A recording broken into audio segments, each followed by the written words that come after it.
दोस्तों शुरू करने से पहले डिस्क्लेमर की वीडियो सिर्फ और सिर्फ एजुकेशनल पर्पस के लिए है, इन्वेस्टमेंट एडवाइस नहीं है। तो वीडियो को देखकर आप सीख सकते हो और इन्फॉर्मेशन को ले सकते हो। मार्केट की दोस्तों आज छुट्टी है और इस वजह से अपन गिफ्ट निफ्टी को देख लेते हैं कि गिफ्ट निफ्टी क्या कर रहा है। गिफ्ट निफ्टी अभी के समय है न्यूट्रल। अब ये बहुत ज़्यादा वॉलेटाइल हो चुका है, अभी भी यहाँ पे न्यूट्रल है, लेकिन हो सकता है कुछ टाइम बाद ये नीचे मिले या फिर पॉजिटिव मिले। और इसके बारे में आपको जानकारी प्राप्त हो चुकी है कल के कुछ वीडियोस में कि मार्केट के अंदर कितना गंदा मैनिपुलेशन चल रहा है, और वो मैनिपुलेशन है ईरान और यूएस की तरफ से।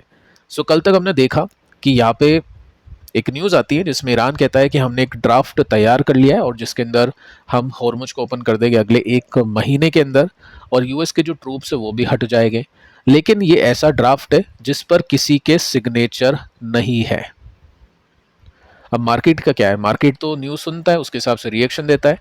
कल हमने उसके हिसाब से देखा क्रूड गिरता हुआ।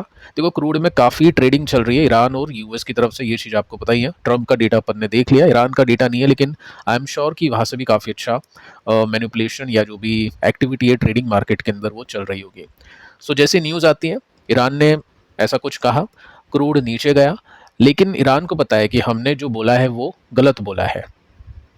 क्रूड नीचे जाएगा हमारे बोलने पर, क्योंकि मीडिया में न्यूज़ आई है, ईरान के जो स्टेट टीवी है यानी जो सरकारी टीवी चैनल्स हैं उनकी तरफ से न्यूज़ आई थी। अब वो न्यूज़ सुनने में काफ़ी अच्छी लग रही थी, लेकिन मैंने आपको वीडियो में बताया था कि झांसे में मत आना, ठीक है। और उसके बेसिस पे आपने देखा कि कल क्रूड नीचे गया, और जैसे यूएस कंफर्म करता है कि ये सब झूठ है, ऐसी कोई बात हुई नहीं है, कोई ड्राफ्ट पेपर हमको मिला ही नहीं है, तो क्रूड वापस से ऊपर जाता है। जैसा तो लगता है ऐसा कि जैसे क्रूड नीचे गया, इस तरह की बातें सुन के उसके बाद में यहाँ पे बाइंग की इनसाइडर ने, जो भी है वहाँ पे ईरान में या जो भी यूएस, देखो यूएस में तो नहीं बोल सकते हैं, जब भी यूएस के रिलेटेड न्यूज़ आएगी तो मान लेना कि यूएस की तरफ से चल रहा है ये सब चीज़ें। और ऐसे ही हवा में अपन बात नहीं कर रहे, अपने पास में डेटा भी है जिसमें पर डे 40 to 60 ट्रेड किए हैं पिछले 3 महीनों में ट्रंप एडमिन ने। जैसे न्यूज़ आती है बाइंग होती है, और उसके बाद में कंफर्मेशन आता है यूएस का और क्रूड ऊपर चल जाता है।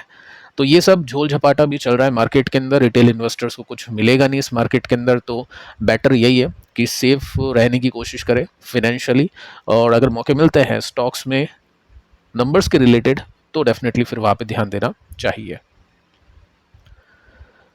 देखिए दोस्तों, यहाँ पे आप ऑफिशियल आर्टिकल देख सकते हैं जिसके अंदर व्हाइट हाउस ने रिजेक्ट कर दिया है ईरान का क्लेम जो ड्राफ्ट पेपर के लिए था। कंप्लीटली फैब्रिकेशन यहाँ पे किया है, कंप्लीटली झूठ यहाँ पे बोला है। इसको थोड़ा सा डिटेल में देखते हैं। ये रिजेक्टेड है, हॉर्मुज ओपन हो जाएगा 1 महीनों में, ऐसा यूएस को कोई भी अपडेट नहीं मिला है। साथ में आप देख सकते हैं यहाँ पे यूएस जो फोर्स है जो गल्फ के अंदर है, हॉर्मुज के रास्ते पे है, जो ब्लॉकेड कर रखे ईरान को, वो भी नहीं हटने वाली है। ऐसा यहाँ पे था कि ये जो फोर्स है ये भी हट जाएगी। साथ में आप देख सकते हैं कि ट्रंप बेसिकली भड़क भी गए थे अपने ही मीडिया पर, क्योंकि यूएस मीडिया ने भी रिपोर्ट कर दिया ईरान के क्लेम को, ठीक है। और उसके बेसिस पे यहाँ पे ट्रंप ने बोला है कि किसी को भी बिलीव नहीं करना चाहिए जो भी ईरानी मीडिया कहता है, ठीक है। फैक्ट मैटर करते हैं, वैसे बिलीव तो वो भी नहीं करना चाहिए जो ट्रंप कहता है, ठीक है। दोनों की तरफ से चल रही है अभी मार्केट के अंदर ये सब चीज़ें। ये फैक्ट है, डेटा आपके सामने है। अब देखिए दोस्तों, नेक्स्ट अपडेट कुछ ऐसा है कि ईरान ने स्ट्राइक्स की है। एक तरफ से ईरान कहता है कि सब कुछ सॉल्व हो चुका है, 1 महीने के अंदर straight of Hormuz pre war level पे पहुंच जाएगा, यूएस के ट्रूप्स हट जाएंगे, वॉर एंड हो जाएगी। उस वजह से क्रूड नीचे आता है, बाइंग की जाती है, और उसके बाद में फिर ट्रंप के कमेंट आता है, उसके बाद में क्रूड ऊपर चल जाता है, सेल किया जाता है, उसके बाद में स्ट्राइक की जाती है, अटैक किए जाते हैं। अब ईरान ने किसके ऊपर अटैक किया? देखिए, ईरान ने सबसे पहला अटैक किया है कुवैत के ऊपर। जी हाँ दोस्तों, यहाँ पे कुछ लेना देना था ही नहीं। सेकंड अटैक किया है यूएस ट्रूप्स के ऊपर जो हॉर्मुज के अंदर है। सिचुएशन आपके सामने। फर्स्ट न्यूज़ आप देख सकते हैं, शाम को 4:30 बजे के आसपास की न्यूज़ है। इसके अंदर आपको सिंपली नोट करने को मिलेगा कि ईरान ने एक बैलिस्टिक मिसाइल लॉन्च की कुवैत पर। फॉर्चुनेटली वो सक्सेसफुली इंटरसेप्टेड हो गई कुवैती फोर्सेस के ज़रिए, यानी मिसाइल का जो इम्पैक्ट है वो नहीं हुआ, ठीक है। साथ में आप देख सकते हैं कुछ ड्रोन अटैक भी किए गए हैं, ठीक है। ये तो बात हो गई कुवैत की। उसके बाद में यूएस मिलिट्री की बात करते हैं। यूएस मिलिट्री ने भी इंटरसेप्ट कर दिया मल्टीपल ईरानियन जो ड्रोन है उसको। उसके बाद में यूएस ने भी नई स्ट्राइक की है ईरानियन मिलिट्री के ऊपर। काइंड ऑफ बोल सकते हैं सीज फायर तो रहा नहीं, सीज फायर तो जस्ट मजाक की बात है। जब मन होता है जब अटैक कर देते हैं, जब नहीं होता है जब कुछ भी न्यूज़ दे देते हैं। तो ये सब चीज़ें चल रही है। और पंगा क्या है, स्ट्रेट ऑफ हॉर्मुज। साथ में आप देख सकते हैं कि हमने ये भी न्यूज़ सुनी हॉर्मुज के अंदर कि अब हॉर्मुज के अंदर टोल लगेगा। ओमान और ईरान दोनों मिलकर टोल ले गए। तो इसके ऊपर भी ट्रंप ने बोल दिया कि ओमान को भी उड़ा दूंगा अगर ऐसा कुछ हुआ तो। ठीक है, सो ये सब चीज़ें चल रही है। साथ में देखिए दोस्तों, बड़ी अपडेट ये है कि ईरान और यूएस और इसराइल के बीच में जो वॉर चल रही है, अब ये यूएस वर्सेस इसराइल भी हो चुका है कहीं ना कहीं। देखो, इसराइल चाहता है कि ईरान सीधा सीधा उनके अस्तित्व को लेकर खतरा है तो ईरान को उड़ाना चाहिए, यूरेनियम को हटाना चाहिए।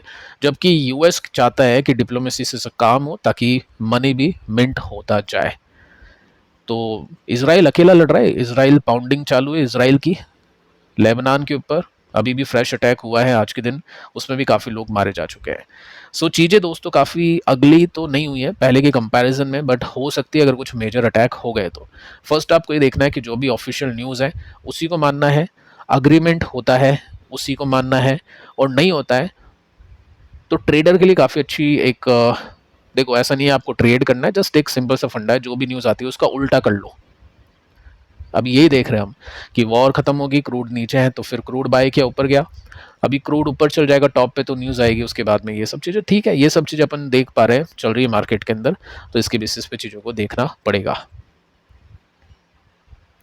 अब दोस्तों आते हैं एक इंटरेस्टिंग न्यूज़ पर। अभी चर्चा है सोशल मीडिया पे इस चीज़ की कि इन्फोसिस के ऊपर चला गया अडानी पावर। ये पहली बार हुआ है जिसमें अडानी पावर इन्फोसिस से ऊपर चला गया मार्केट कैप के अंदर।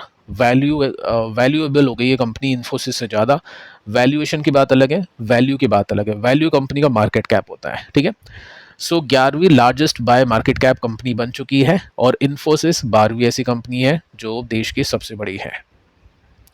अब देखिए हुआ क्या है, मार्केट है ये, मार्केट आपको बताता है कि मार्केट सुप्रीम है, मार्केट के अंदर कुछ भी हो सकता है। जो मार्केट को फॉलो करेगा वो पैसा कमाएगा, और जो फॉलो नहीं करेगा, जो टिक जाएगा और अगर उसको पता है कि हाँ ये कंपनी अच्छा नहीं कर रही है, इसके रिजल्ट अच्छे नहीं आ रहे, और वो तब भी उसको होल्ड करेगा, तो पैसा उसका नहीं बनेगा। ठीक है, ऐसा नहीं है टाइमली आपको स्विच करते रहना चाहिए। मल्टीपल स्टॉक्स होते हैं, बट सभी ऐसी कंपनी आपके पोर्टफोलियो में हो जिसके रिजल्ट खराब आ रहे, काम नहीं चलेगा। हाफ ऐसी कंपनीज हो, कोई बात नहीं है, काम चल जाएगा। अगर अच्छी कंपनी तो उनके रिजल्ट अच्छा आएंगे, लेकिन आपके पास में ऐसी कुछ कंपनीज होनी चाहिए। नहीं है तो फिर आपको रखनी चाहिए, चाहे वो बेचने पर रखे, आप किसी स्टॉक को बेचे या कुछ भी करें, जिनके नंबर्स अच्छे आ रहे हैं। अभी आप देखोगे तो पिछले एक साल के रिटर्न्स देख सकते हैं। अडानी पावर ने 125% के रिटर्न्स दिए, इन्फोसिस ने 26% के नेगेटिव रिटर्न्स दिए हैं। साथ में 5 साल का डेटा दिखाऊं तो 5 साल में 1000% के रिटर्न, इन्फोसिस ने 16% के नेगेटिव रिटर्न्स दिए हैं। अब देखिए गलती क्या होती है, रिटेल इन्वेस्टर या XYZ कोई भी इन्वेस्टर हो, पैसा लिमिटेड ही होता है सबके पास में। तो आईटी अभी नीचे आ रहा है, चलो म्यूचुअल फंड की बात अलग है, जैसे पराग पारिक ने आईटी में भी खरीदारी की है, पर पराग पारिक के पास में बाकी कैटेगरीज भी है। पराग पारिक के पास में टॉप 2 यानी सेकंड नंबर पे पावर ग्रिड भी है, ठीक है, आईटी बाद में है। सो लोग क्या करते हैं, आईटी गिर रहा है तो आईटी में बाय एंड डिप कर रहे हैं, जबकि आईटी में मैं आपको काफ़ी टाइम से बता रहा हूँ, डेफिनेटली आईटी बाय एंड डिप के लिए तो नहीं है, बट काउंटर बाइंग के लिए उसमें काफ़ी टाइम लग जाएगा। लेकिन आईटी में अभी प्रेशर देखने को मिलेगा, डिटेल में आपको दे चुका हूँ एआई वर्सेस आईटी कंपनीज़ की, वो चीज़ आपको पता ही है। आईटी को छोड़ के अभी नैस्डेक और फैंग इनमें पैसा बनेगा, यहाँ से भी, क्योंकि उनकी वैल्यूएशन फॉरवर्ड पी के हिसाब से काफ़ी सस्ती है। तो जब ये सब चीज़ पता है, स्टिल किसी के पास में अगर लिमिटेड अमाउंट है वो आईटी में लगा रहा है, तो नहीं बनेगा पैसा। उस अमाउंट को यूज़ करना पड़ता है उन कंपनीज़ के ऊपर जो कंपनीज़ अभी ग्रो कर रही है और जिन कंपनीज़ में टेक्निकल फंडामेंटल दोनों सॉलिड है।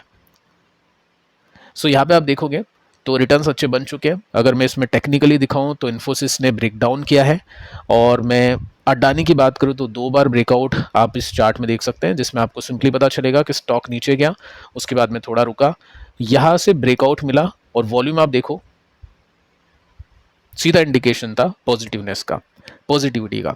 साथ में यहाँ पे आप देख सकते हैं सेकंड जो लाइन है स्विंग की, ये इसने यहाँ पे तोड़ी, और इसमें भी आप देख सकते हैं वॉल्यूम को इंक्रीज होता हुआ। सो टेक्नो फंडा अगर आप करने की कोशिश करोगे, नंबर्स को ट्रैक करोगे, चीज़ों को देखोगे उसके बेसिस पे, तब जाके इस मार्केट के अंदर कुछ मिलेगा। ये वो मार्केट नहीं है जिसमें ऑलमोस्ट हर कंपनी चलेगी, कोई भी कुछ भी स्टॉक खरीद लिया सब कुछ चलेगा। वो मार्केट फिलहाल नहीं है और अगले 2-3 साल तक शायद आए भी ना, जिस तरह का डेटा मिल रहा है। सो फिलहाल दोस्तों इस वीडियो में इतना ही। पिछले 2 वीडियोस को आप देख लेना। मिलते हैं नेक्स्ट वीडियो में, तब तक के लिए बाय बाय।